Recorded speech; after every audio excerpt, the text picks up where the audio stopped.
Ah, bonjour bien-aimés. Bien-aimés dans le Seigneur, ça nous fait du bien encore aujourd'hui. Encore et encore, l'amour de Dieu ne cesse de nous couvrir. Oh, 2014 vient de se terminer.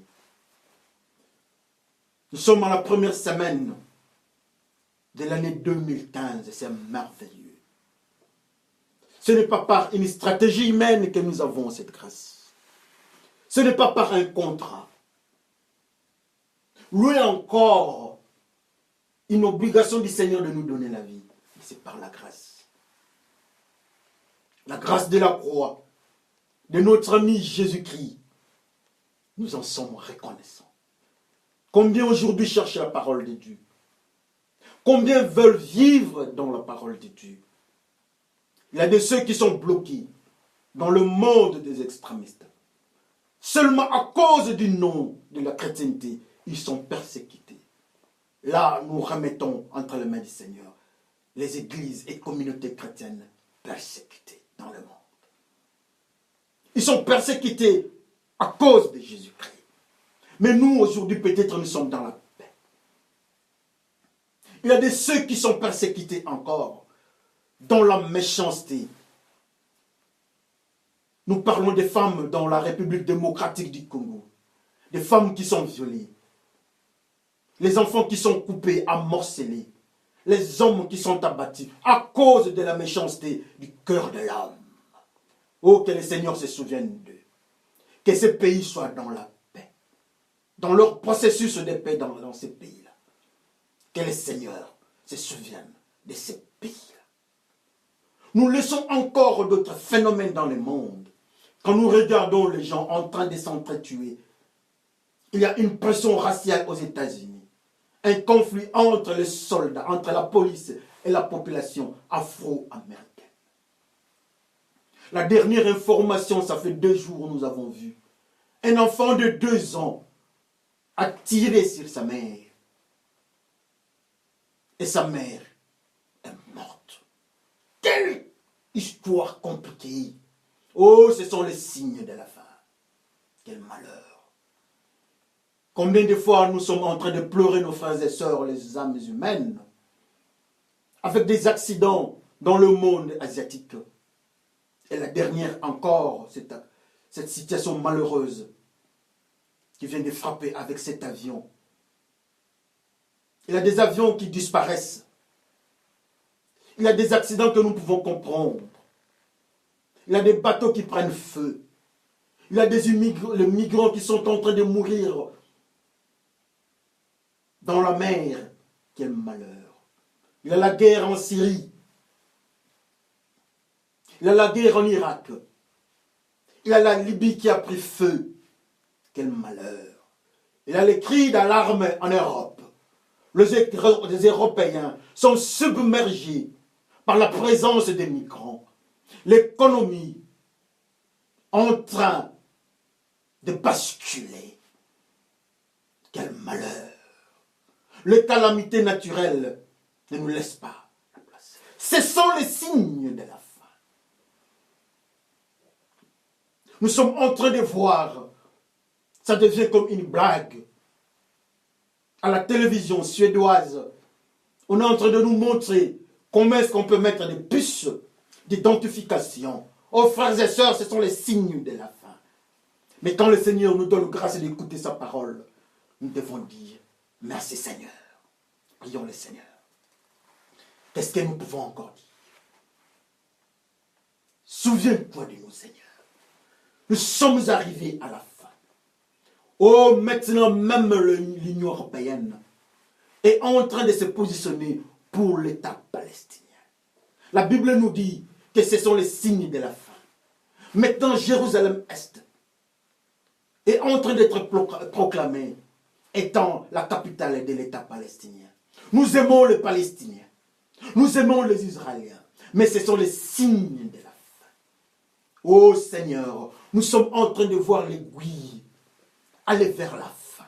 Nous sommes en train de voir l'identification électronique des humains qui se confirme dans des chaînes du monde, avec des propositions de mettre nos enfants, pour des raisons de leur sécurité, de mettre des puces subcutanées pour contrôler, pour identifier nos enfants, avec des propositions pour que les nouveau-nés aient ces puces à partir de l'hôpital sans demander leurs parents. Oh Dieu, ce sont les signes de la fin. L'homme est devenu apostat. Le gouvernement ne sait plus contrôler leurs économies. Les guerres, on ne sait plus contrôler. La haine entre les humains. Le mal devient le bien. Et le bien devient le mal. C'est l'apostasie. Mais nous savons une chose, que quand le péché abonde, la grâce est surabonde. C'est en cet instant que tu es en train de marquer plus encore tes enfants. Comme tu avais marqué tes enfants dans Jérusalem. Ceux qui criaient pour la justice. Et tu as frappé à partir du temple.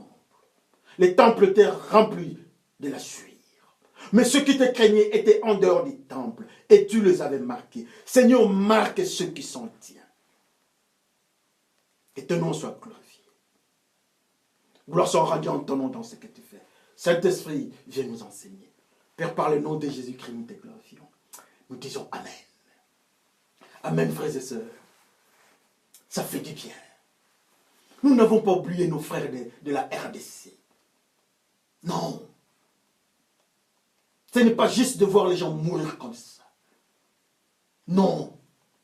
2015, nous croyons que la situation en RDC va prendre une autre allure de la paix, de la transformation.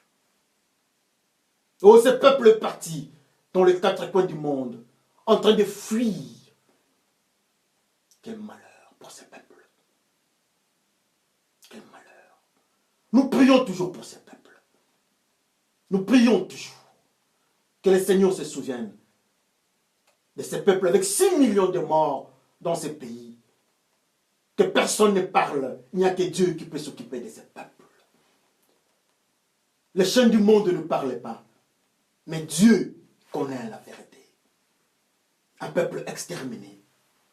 Oh Dieu, souviens-toi de ce peuple.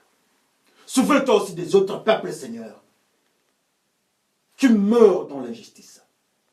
Souviens-toi en particulier de ces peuples qui sont en train, les femmes en RDC, qui sont en train d'être violées, humiliées. Oh Dieu de grâce.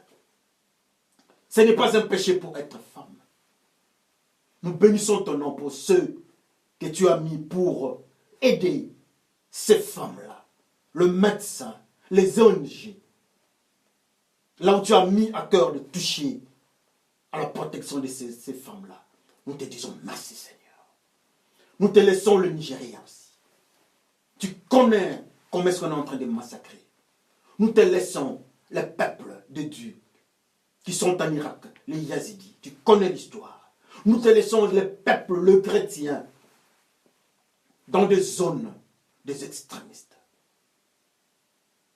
Les congrégations, des peuples, des communautés chrétiennes qui sont exterminés.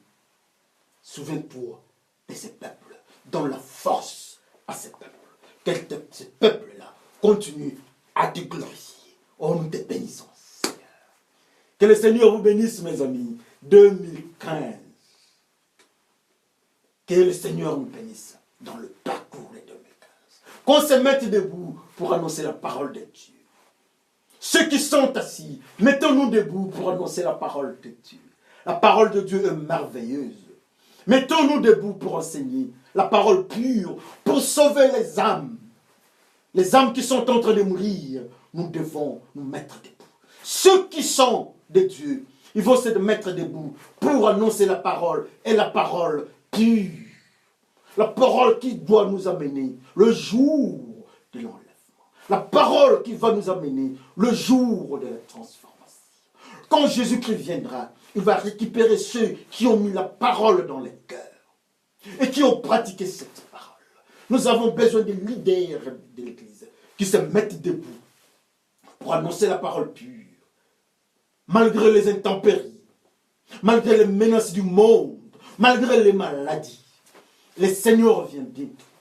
Notre ami, le Seigneur, qui a la victoire, qui nous a donné la victoire, revient bientôt. Et il va prendre ceux qui suivent et appliquent et pratiquent sa parole. Amen. Aujourd'hui, nous allons parler d'un message. Notre message d'aujourd'hui est intitulé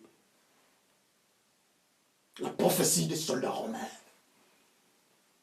La prophétie des soldats romains. Nullement dans la Bible on a parlé, on nous a confirmé que les soldats romains étaient des prophètes. Jamais je n'ai vu quelque part un soldat romain prophétiser. Mais acceptez que ce soit ainsi comme titre, la prophétie des soldats romains. Lisons dans le livre de Matthieu. Matthieu 27, du 27e chapitre, 27e verset, jusqu'au 31e. Lisons au nom de notre ami Jésus-Christ. Le soldat se moque de Jésus. Alors le soldat romain emmène Jésus dans le palais du gouverneur. Il rassemble toutes les troupes autour de lui. Pour se moquer de lui, il lui enlève ses vêtements et lui met un habit rouge. Il tresse une couronne avec de branches épineuses et la dépose sur sa tête. Il lui place un roseau dans la main droite. Ensuite, ils se mettent à genoux devant lui et se moquent de lui en disant « Salut, roi des Juifs ». Ils crachent sur lui. Ils prennent le roseau pour le frapper sur la tête. Quand ils ont fini de se moquer de lui, ils lui enlèvent l'habit rouge et lui remettent ses habits. Après cela, ils le mènent pour le clouer sur une croix. Le Seigneur doit être crucifié. Amen. Nous allons lire notre deuxième texte dans le livre de Nombres. Nous allons lire dans le livre des Nombres. Lisons au nom de Jésus-Christ. Nombre 12, du 13e verset jusqu'au 15e. Alors Moïse prie le Seigneur avec force en disant « Je t'en prie, ô Dieu, guéris-la. » Le Seigneur lui répond « Si son père crache sur son visage pour la maudire, est-ce qu'elle ne sera pas couverte de honte pendant 7 jours? Eh bien, il faut la chasser du camp pour 7 jours. Ensuite seulement elle aura le droit de revenir. On chasse donc Myriam du camp pour 1 semaine. Les Israélites ne partent pas avant son retour. Myriam est chassée. Myriam a la lèpre à cause de mauvaises paroles sur Moïse. Et c'est le même Moïse qui est en train d'intercéder pour elle. Et elle est partie. Elle est en dehors du camp. La sœur de Moïse. Notre troisième lecture, c'est dans le livre d'Ésaïe. Ésaïe 9, le 14e verset. Le Seigneur a coupé en Israël la tête et la queue, la branche des palmiers et les roseaux. Les anciens et les notables, c'est la tête. Les prophètes qui enseignent le mensonge, c'est la queue.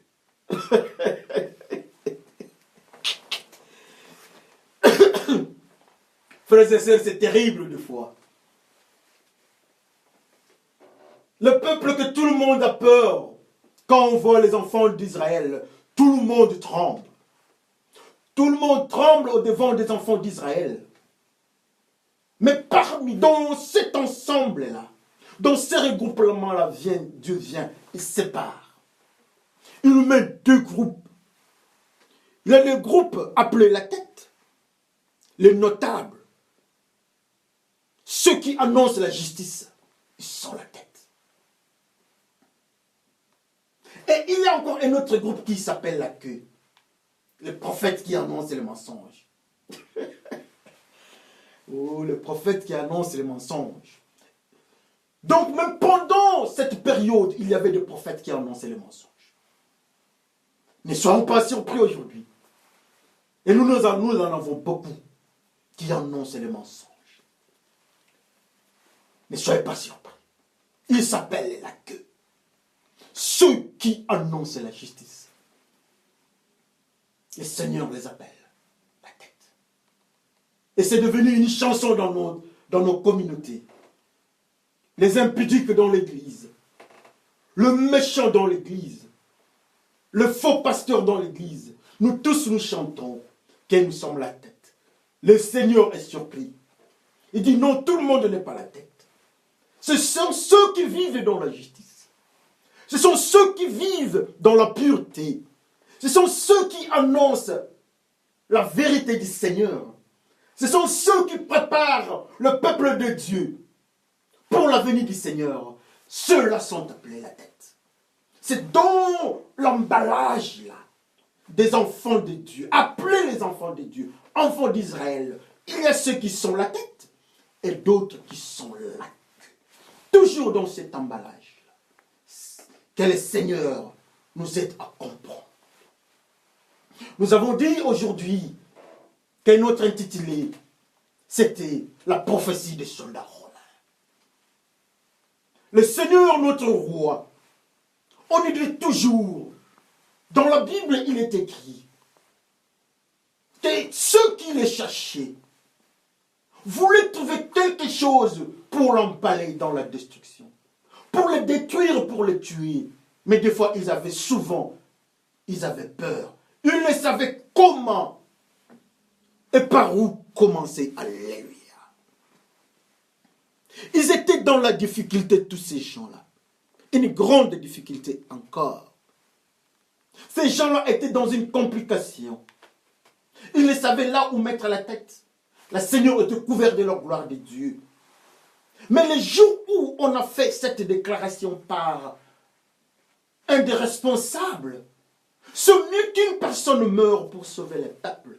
À cet instant-là, le Seigneur a pris les péchés pour sauver le grand peuple d'Israël. Alléluia. Le Seigneur est devenu pécheur. Jésus-Christ est devenu pécheur. Et le soldat romain, à cet instant-là, touche le Seigneur. Les soldats romains touchent le Seigneur. Jésus-Christ est pécheur. Ils n'ont pas touché à Jésus-Christ qui était couvert de la gloire de Dieu. Ils n'avaient pas le droit. Mais quand le Seigneur a accepté de prendre nos péchés, mourir pour le peuple, pour que le peuple soit sauvé, oh, les démons qui sont représentés par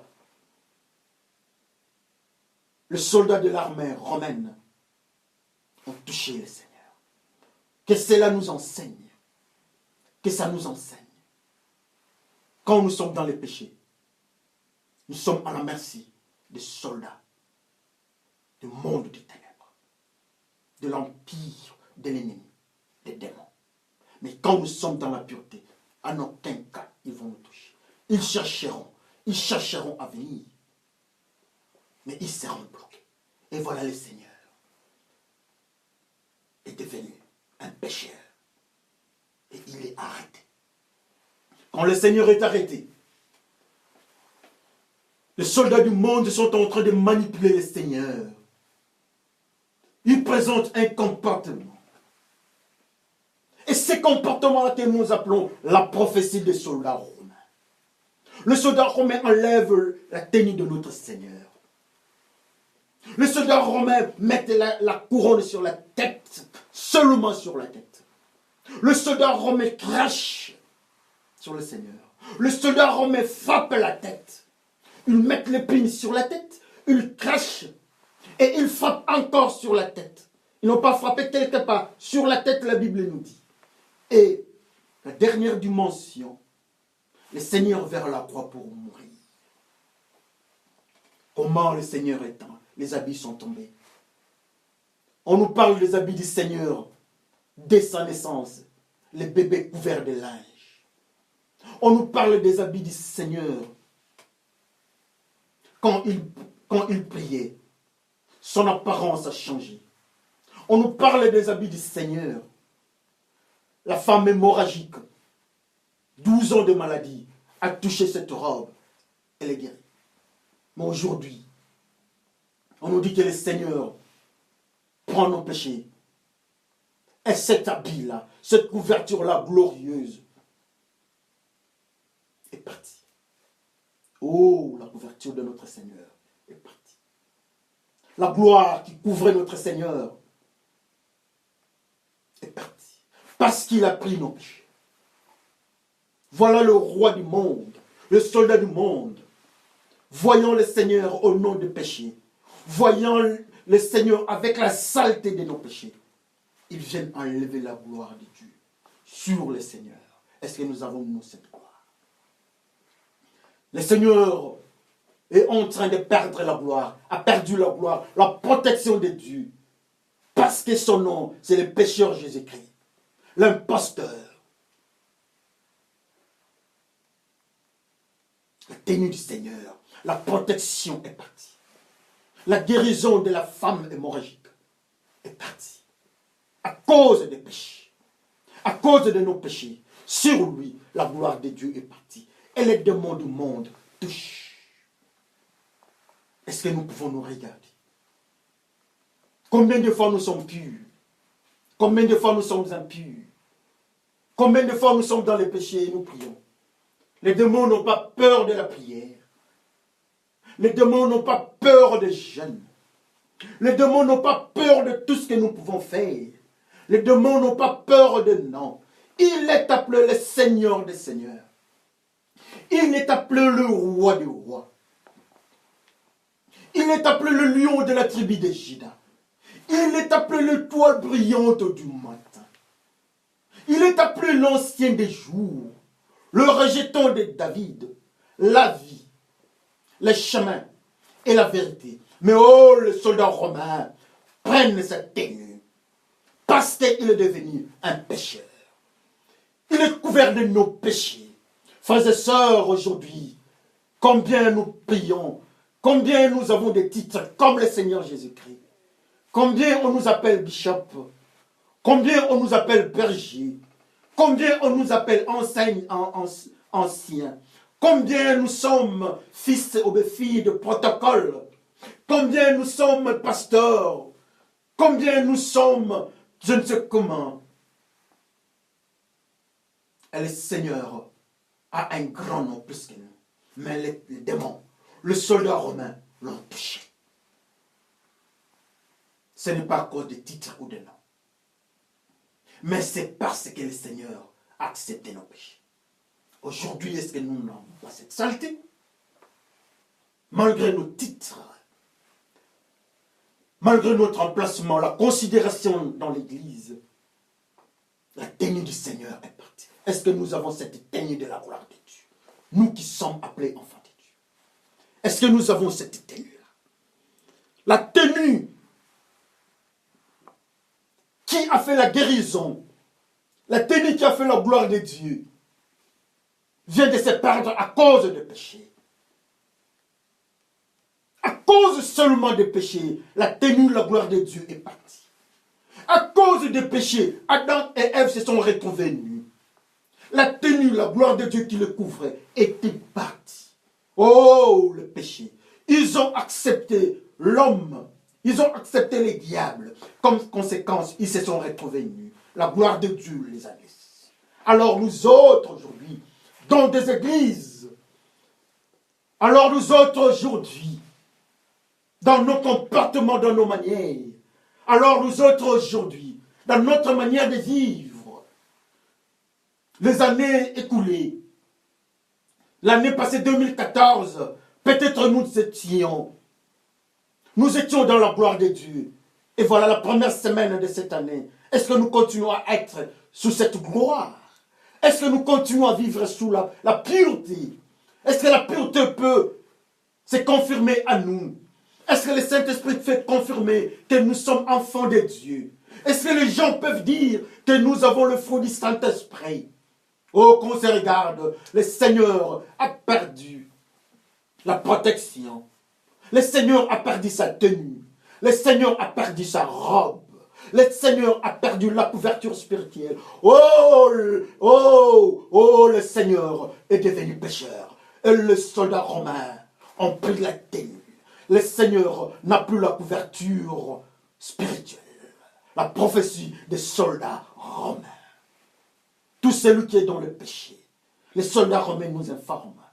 S'il était sous la protection de Dieu, il n'a plus le droit d'être protégé par Dieu. Comme conséquence, la couverture spirituelle quitte et les soldats romains ont le droit spirituel de toucher, de le toucher. Et les soldats romains ne sont qu'une illustration des démons. Ou encore, quelqu'un qui vit dans le péché et à la merci des démons. Souvenez-vous d'une histoire. Les diables qui se promenaient, Dieu lui dit, mais tu viens d'où? Il dit à Dieu, mais j'ai parcouru, je suis parti me promener. As-tu vu mon serviteur Job? Le diable lui parle, il dit, mais tu parles de qui? Il dit, Job. Il dit, mais Job. Job, mais oui, mais tu le protèges, c'est ton ami. J'ai dit, non, on va faire les choses. Dieu a permis à Job, au diable. Avant, le diable dit, je ne peux pas toucher Job. Dieu l'appelle juste. Quelqu'un pur, qui respecte Dieu, le diable ne peut pas les toucher. C'est seulement avec la permission de Dieu, dans le plan de Dieu, Dieu autorise qu'on touche Job.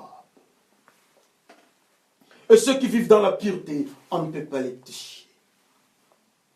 On ne peut pas les toucher. Le diable dit à Dieu, mais tu le protèges. Oui, Job était juste. Et Dieu avait les devoirs de le protéger. Alors nous autres, est-ce que Dieu peut avoir le devoir de nous protéger? Regardez la prophétie des Romains, des soldats romains. Et ils nous disent que quand nous sommes dans les péchés, Dieu n'a pas le droit de nous protéger. Nous sommes à leur merci. Dans le livre d'Apocalypse, on nous dit que l'eau représente les langues, les nations, des tribus de peuples sous la domination de la femme qui représente la méchanceté. Sous la domination. Le peuple du monde, sous la domination. Ou encore les peuples qui vivent selon le monde, sont sous la domination de la méchanceté qui est le diable. C'est le livre d'Apocalypse ou Révélation. Le Seigneur est sous le contrôle des démons. Combien aujourd'hui nous sommes sous le contrôle des démons? Combien aujourd'hui on nous appelle enfants de Dieu, mais sous le contrôle des démons?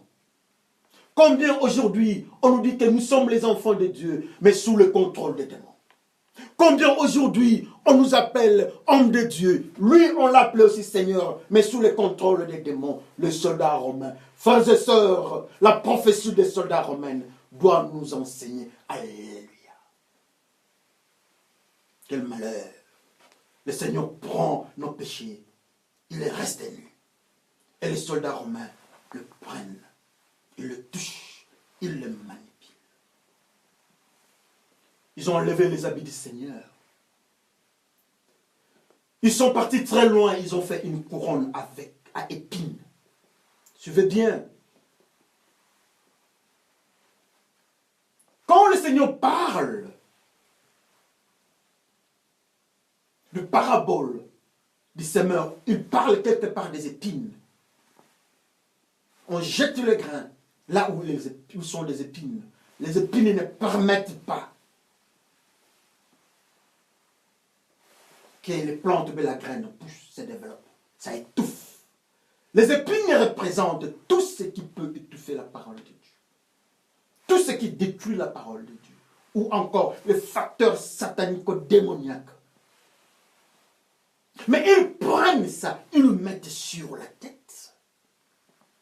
Ils n'ont pas mis sur la main, mais ils mettent sur la tête. Oh, la prophétie des soldats romains. Pourquoi seulement sur la tête? Rentrons dans les livres d'Ésaïe, Ésaïe 9, de 13 à 14. Ésaïe nous dit que Dieu sépare les peuples.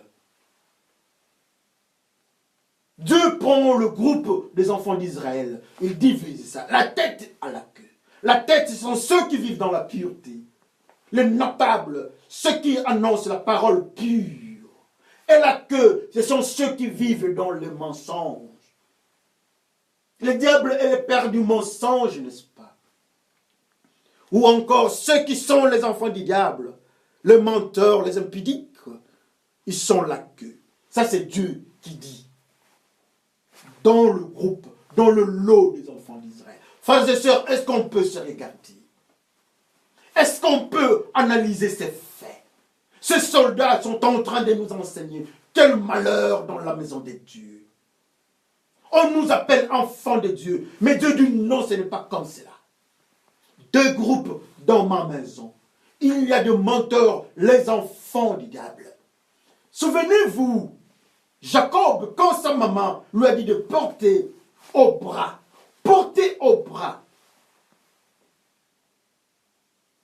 la peau de chèvreau, porte.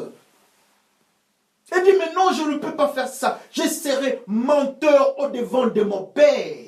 C'est Jacob qui dit ça. Mais il l'a fait. Et il était menteur au devant de son père. Son père aveugle l'a béni. Mais quand il est parti chez celui qui l'avait promis la bénédiction, en premier lieu, Dieu lui-même, Dieu lui pose la question, Jacob, quel est ton nom? Celui qui l'avait béni avec au bras la peau des bêtes n'avait pas demandé son nom, il était dans la confusion parce qu'il n'était pas Dieu. Mais quand il est parti au devant de Dieu pour demander la bénédiction, Dieu pose la question à Jacob, Jacob, quel est ton nom? Quel est le nom de Jacob? Jacob avait dit à sa mère que je serai menteur, son nom c'est menteur. Et Dieu ne bénit pas les menteurs. Dieu a refusé de bénir Jacob. Il dit, si tu veux que je te bénisse, tu dois être Israël. Oh, le menteur. Les menteurs dans la maison de Dieu, représentent la queue, selon les livres d'Ésaïe. Ésaïe 9, de 13 à 14. Dans le livre d'Ésaïe, qu'on ouvre les oreilles, Dieu nous dit, dans mon peuple, parmi mon peuple, il y a la queue, le groupe de la queue et le groupe de la tête. Dans le groupe de la queue, il y a ceux qui sont dans les mensonges, les Jacob, le menteur, les enfants du diable, leur père, les diables et les pères du mensonge, ils sont la queue. Mais dans le groupe des enfants d'Israël, j'ai peur qu'on se regarde. Frères et sœurs dans la maison de Dieu, dans le groupe des enfants d'Israël, quel malheur! Dieu dit que non, on vous appelle mon peuple, mais parmi vous, il y a ceux qui sont miens, qui vivent dans la justice. Qui annoncent la justice, ils sont la tête. Et ceux qui annoncent le mensonge, le prophète du mensonge, ne soyez pas surpris. Quand on nous dit aujourd'hui que nous avons des prophètes du mensonge, ça date de longtemps. Et voilà, Ésaïe nous révèle ça.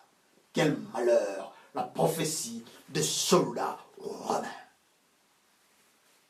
La couronne sur la tête. On met la couronne. On fait une pression sur la tête.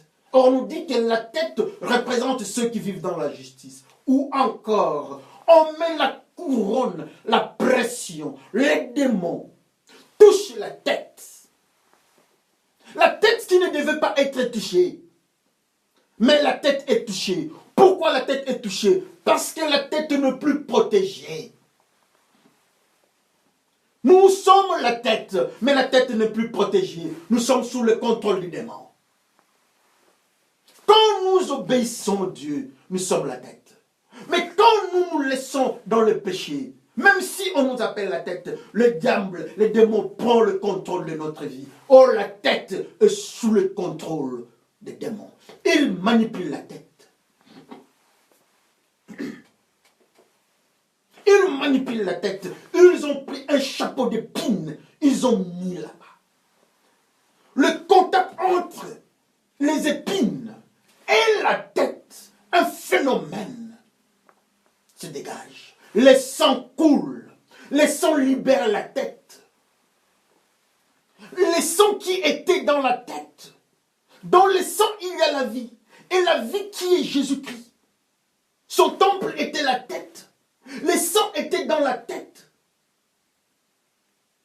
Quand la tête n'était pas menacée, les sangs habitaient la tête. Jésus-Christ habitait la tête. La vie habitait la tête. Mais quand les démons ont pris le contrôle de la tête, Ils ont mis les épines sur la tête. Conséquence, Jésus-Christ est en train de quitter la tête. Le sang est en train de couler. N'est-ce pas dans les livres de Genèse, Dieu nous dit que dans le sang, il y a la vie. Donc, le sang qui est en train de sortir, c'est la vie qui est en train de quitter la tête. Frères et sœurs, qu'on se dise la vérité, la tête qui était protégée par Dieu, mais la tête aussi est sous contrôle des démons. Et le sang est en train de quitter la tête. La prophétie des soldats romains. La tête est en train de perdre la tête, le sang. La tête est en train de connaître une hémorragie. Et la Bible nous dit que dans la tête, dans le sang, il y a la vie. Donc la tête est en train de perdre la vie. Et la vie, c'est Jésus-Christ. Jésus-Christ quitte la tête. La tête n'a plus de valeur. La tête n'est plus le temple de Dieu. On nous dit que nous sommes le temple de Dieu. On nous dit que nous sommes la tête et nous sommes le temple de Dieu. Mais comment expliquer Jésus-Christ qui est en train de quitter la tête? Parce que la tête est sous contrôle de méchants, des démons. On fait la pression sur la tête. La tête est manipulée par le soldat romain. Mais quand Jésus-Christ était protégé par la gloire de Dieu, en aucun cas on n'avait touché à la tête. Et quand on touche la tête, quand le soldat romain touche la tête, Jésus-Christ sort de la tête. Pourquoi Jésus-Christ est sorti de ta tête? Pourquoi Jésus-Christ est sorti de ma tête? Nous sommes la tête. Moi, je suis la tête. Toi, tu es la tête. Lui, il est la tête. Nous sommes la tête. La tête, ce sont ceux qui vivent dans la pureté. Mais Jésus-Christ est sorti pour la simple raison que les démons ont pris contrôle de la tête. Comme ils ont pris contrôle de la tête, ils savent que Jésus-Christ ne peut pas habiter dans une tête qui est sous contrôle des démons. Ils savent ça. Ils savent que Jésus-Christ ne peut pas habiter un corps sous le contrôle des démons. Jésus-Christ doit quitter. Et Jésus-Christ quitte la tête. Le sang est en train de couler. Qu'est-ce qui fait que Jésus-Christ quitte? Qu'est-ce qui fait que Jésus-Christ quitte ton corps, mon corps? Le péché. Qu'est-ce qui fait que les démons prennent contrôle de notre vie? Nous qui étions appelés les justes, nous qui sommes la tête, mais la tête est en train de perdre le sang. Les démons ont touché, Jésus-Christ quitte. Mais quand les démons n'avaient pas touché, Jésus-Christ était dans la tête. La tête était le temple de Jésus-Christ. Oh, aujourd'hui, Jésus-Christ quitte la tête. Pourquoi? Regarde ta vie. À cause du péché. Jésus-Christ ne peut quitter la tête quand la tête est sous contrôle de soldats du monde des ténèbres. C'est ce que les soldats romains nous enseignent. Aujourd'hui, les soldats romains prennent la tête en contrôle. Et au même moment, le sang est en train de quitter la tête. Frères et sœurs, on peut se regarder. Nous avons la Bible en main. Nous enseignons la parole de Dieu. Mais est-ce que nous sommes encore le temple de Jésus-Christ? Est-ce que nous sommes le temple du Saint-Esprit? Jésus-Christ est en train de quitter. Il est en train de bâtir la prophétie des soldats romains. Les épines font le travail. Les épines en contact avec la tête, le sang sort. Les mêmes épines étouffent la parole de Dieu. Et les mêmes épines en contact avec le corps, avec la tête. Le sang quitte la tête. Qu'est-ce que les épines? La pornographie. Ce sont des épines.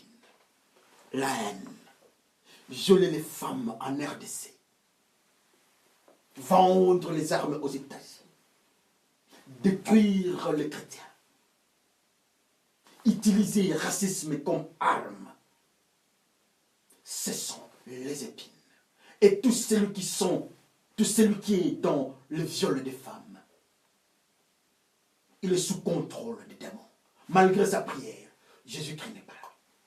Ceux qui vendent les armes, ceux qui sont en train de faire le mal, la haine, la prostitution, vente, esclavage sexuel,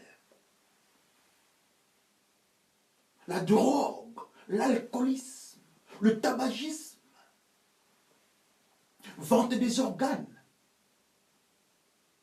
des films pornographiques, l'usage sexuel des enfants, l'adultère, fornication. Tout cela, ce sont les épines que les diables amènent. Et quand ça vient vers quelqu'un, Jésus-Christ quitte les corps. Est-ce que tu as touché à ça? Peut-être en 2014 que tu avais touché à ça. Mais aujourd'hui, les soldats romains nous enseignent que quand tu touches au mal, dans l'impudicité, ils ont le contrôle de ta vie. Regarde bien ta vie, la prophétie de soldats romains. Quel malheur! Quel malheur! Il n'y a pas de joie. Ils n'ont pas peur de noms, de statuts social. Non. Seulement, quand on ne peut protéger, les soldats romains viennent. Ils envoient les épines vers nous et Jésus-Christ quitte. Pourquoi tu as touché aux épines? Regarde, les épines vont vers la tête et Jésus-Christ quitte. Quel malheur! Quel malheur! Les enseignements des soldats romains. Ils sont partis très loin. Ils ont craché, toi, sur le Seigneur. Dans le livre de Nombres, on nous parle de l'histoire de la sœur, la propre sœur de Moïse, dans des critiques avec Aaron. Elle est tombée dans la lèpre. Alors toi, la Bible nous dit que quand on crache sur nous, c'est le signe de la malédiction. Le Seigneur a pris nos malédictions. On crache sur lui. Alors toi, alors moi, qui ont craché sur le Seigneur? Le soldat romain. Alors qui ont craché sur nous? Les démons. Ils ont craché pourquoi? Parce que nous sommes sous leur contrôle. C'est parce que nous étions en contact avec les épines. C'est parce que nous avons accepté leurs enseignements. C'est parce que nous voulons vivre selon le soldat romain. C'est parce que nous sommes dans leur monde. C'est parce que nous suivons leur civilisation. C'est parce que nous acceptons leurs enseignements. Oh, le soldat romain nous contrôle tous. Nous sommes maudits. Une malédiction sans cause n'a pas d'effet. Mais ça a des effets. Le Seigneur est un pécheur. Il a pris nos péchés. Le Seigneur a pris nos malédictions. Il est maudit. Alors toi, quand tu prends la malédiction, on crache aussi sur toi. Même si tu ne vois pas ça, même si je ne vois pas ça pendant la journée, mais les démons crachent sur nous. La malédiction n'a jamais été une bénédiction. Même si la malédiction est en couleur, la malédiction peut nous amener en Europe pour bien nous frapper. Combien viennent de l'Afrique? Ils arrivent en Europe, ils deviennent alcooliques à mort. Combien étaient en Asie? Ils partent aux États-Unis. Ils deviennent drogués dans l'addiction. Combien qui étaient dans un coin très bien, dans une vie, une pauvre vie, ils deviennent riches, mais ils tombent dans la drogue, ils tombent dans la prostitution. La malédiction n'a pas de couleur, malgré tout ce qu'il peut présenter. Joseph est parti en Égypte. Dieu avait maudit. Dieu avait déclaré une malédiction. 4 siècles. Ils seront en Égypte. Mais quand Joseph est entré en Égypte, en tant que Premier ministre, quel malheur! Joseph, Premier ministre, mais quand son père est venu On pose la question à son père, quel est ton âge? Il dit non. Il le regarde, il voit le pharaon. Il se souvient de ce que Dieu avait dit à leur grand-père, à Abraham. Il répond, les jours sont mauvais. La malédiction s'accomplit. Mais l'enfant, quand on regarde l'enfant, il est le premier ministre. Frères et sœurs, faisons attention. La prophétie des soldats romains. Joseph, premier ministre, mais dans le chemin de la malédiction. La bonne vie que nous menons, est-ce que ce n'est pas le chemin de la malédiction? Qu'on se regarde dans la position sociale que nous sommes, est-ce que ce n'est pas dans le chemin de la malédiction? Joseph, premier ministre, mais les jours sont mauvais. Les soldats romains crachaient sur le Seigneur. Peut-être ils ont craché sur nous. Les démons ont craché sur nos études, sur notre vie familiale. Les démons ont craché. Quel malheur. Dans tout cela, la Bible nous dit encore, le même soldat ont pris les roseaux, ils ont tapé, ils tapent sur la tête. À la tête du Seigneur, on tape. La tête qui avait les épines, qui avait la couronne. La couronne représente la gloire, mais une gloire épineuse. Est-ce qu'on peut comprendre? On tape sur la tête encore. Pourquoi on tape sur la tête? C'est parce qu'ils ont le pouvoir. Il n'y a plus de barrière. On tape sur la tête. En tapant, il a des douleurs physiques. Il a des maladies physiques. Tout celui qui est sous contrôle des démons. Les démons frappent. Il a des maladies physiques. Il a des maladies spirituelles. Et il y a tout. Oh, après les crachats, on est en train de taper sur la tête. Nous sommes la tête. Mais quel type de tête? Une tête avec couronne que Jésus-Christ est en train de quitter. Une tête avec des épines. Une couronne épineuse, le Seigneur quitte. Et voilà encore les démons sont en train de nous harceler. Comme mari de nuit, comme femme de nuit, les démons sont en train de nous taper. Le soldat romain nous enseigne. Est-ce qu'on peut comprendre ça? Qu'on se regarde qui sommes-nous? Qu'on voie, qu'on comprenne à quelle vie nous sommes en train de jouer. La prophétie des soldats romains. La prophétie des soldats romains. Le Seigneur est devenu pécheur. On est en train de taper la tête. La tête n'a plus de protection. On est en train de taper. On est en train de taper la tête. Nous qui sommes appelés la tête. Mais comment les démons nous tapent? C'est parce que la protection de Dieu est partie. Quel malheur. À chaque instant que les enfants d'Israël péchaient, Dieu frappait.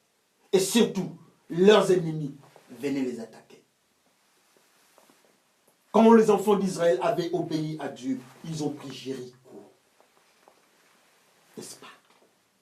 Jéricho, la ville de Jéricho est prise. Mais quand un de leurs avait péché, à quand il a péché, la ville de Haï, la petite ville, était devenue une autre puissance, une résistance satanico-démoniaque. On a tué combien? Les péchés.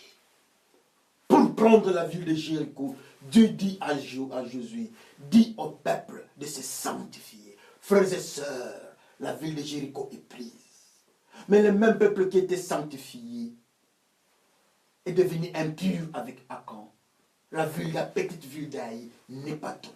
Est-ce qu'on ne peut pas comprendre la malédiction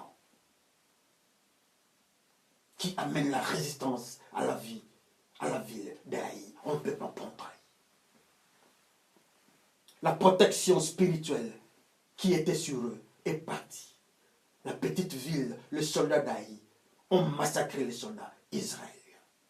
Est-ce qu'on ne peut pas comprendre ça? La protection est partie. Et les démons sont en train de taper. On tape le soldat d'Aï. tape les enfants d'Israël. Est-ce qu'on ne peut pas comprendre ça, frères et sœurs? Est-ce qu'on ne peut pas comprendre ça? Les enseignements de soldats romains. Les habits sont tombés. Il y a les épines sur les seigneurs. Ils ont craché sur les seigneurs. Ils ont tapé sur la tête. Et la dernière phase, c'est vers la croix. Le pécheur Jésus-Christ est parti à la croix. Mourir. Le salaire des péchés, c'est la mort. Le Seigneur a accepté nos péchés. Il doit mourir. Et le Seigneur doit mourir. À cause de nos péchés. Mais quand nous sommes dans le péché, où est-ce que les soldats, les démons doivent nous amener? On nous enseigne, les soldats romains nous enseignent, qu'ils nous amènent à la mort. Le pécheur Jésus-Christ est parti mourir. Il a pris les péchés des adultères, il est parti mourir. Tout celui qui est dans l'adultère, leur place, c'est la mort. Le soldat, les démons du monde, amènent les adultères à la mort. Les impudiques à la mort. Les haineux à la mort. Les violeurs à la mort. Le menteur. Bref, les pécheurs. Les soldats romains, les démons les amènent à la mort. Quel malheur. Mais laissez voir, laissez-moi vous dire. Le Seigneur Jésus-Christ qui est la vie. Il est ressuscité de la mort. Il nous envoie le Saint-Esprit. Nous qui sommes pécheurs, il nous envoie le Saint-Esprit pour que nous changions nos vies. La vie. Et les démons ne vont plus nous toucher. Et quand nous sommes dans la pureté, Jésus-Christ, nous sommes la tête. Jésus-Christ va habiter la tête. La tête sera le temple du Saint-Esprit. La tête sera remplie de sang. Le sang ne va plus quitter. Et les facteurs, les épines ne peuvent plus toucher à la tête. Les démons n'auront plus la capacité de venir avec les épines à la tête. Parce que nous serons protégés avec la gloire de Dieu. Nous serons habillés de la gloire de Dieu. La pureté, c'est ce qui arrête le soldat romain. Quand le Seigneur était dans la zone de la pureté, les soldats romains ne pouvaient pas le toucher. Mais au moment où il acceptait nos péchés, les soldats romains ont eu le pouvoir sur lui. Qu'on choisisse les deux côtés. Les soldats romains nous enseignent la vie que nous sommes en train de mener partout. Nous sommes de quel côté? On nous appelle enfants d'Israël. Mais Dieu dit dans le livre d'Ésaïe, Ésaïe 9, il dit, il a la tête et la queue parmi mes enfants. On se regarde, frères et sœurs. Que le Seigneur, notre Dieu, te souvienne de nous. Amen. Prions le Seigneur.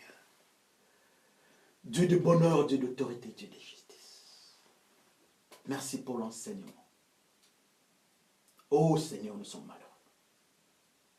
Voyons tout ce que les soldats romains sont en train de nous enseigner. Nous sommes malheureux. Pardonne-nous, Seigneur. Pardonne-nous. Pardonne-nous. Nous voulons être les temples de vie. Nous avons besoin de ta protection. Aide-nous à continuer dans la pureté. Saint-Esprit, enseigne-nous. Nous voulons vivre la pureté. Père, par le nom de Jésus-Christ, je te glorifie. J'élève ton nom. Et je dis Amen. Amen, frères et sœurs. La prophétie de soldats romains, ça me fait du bien. Que le Seigneur vous bénisse encore. Amen.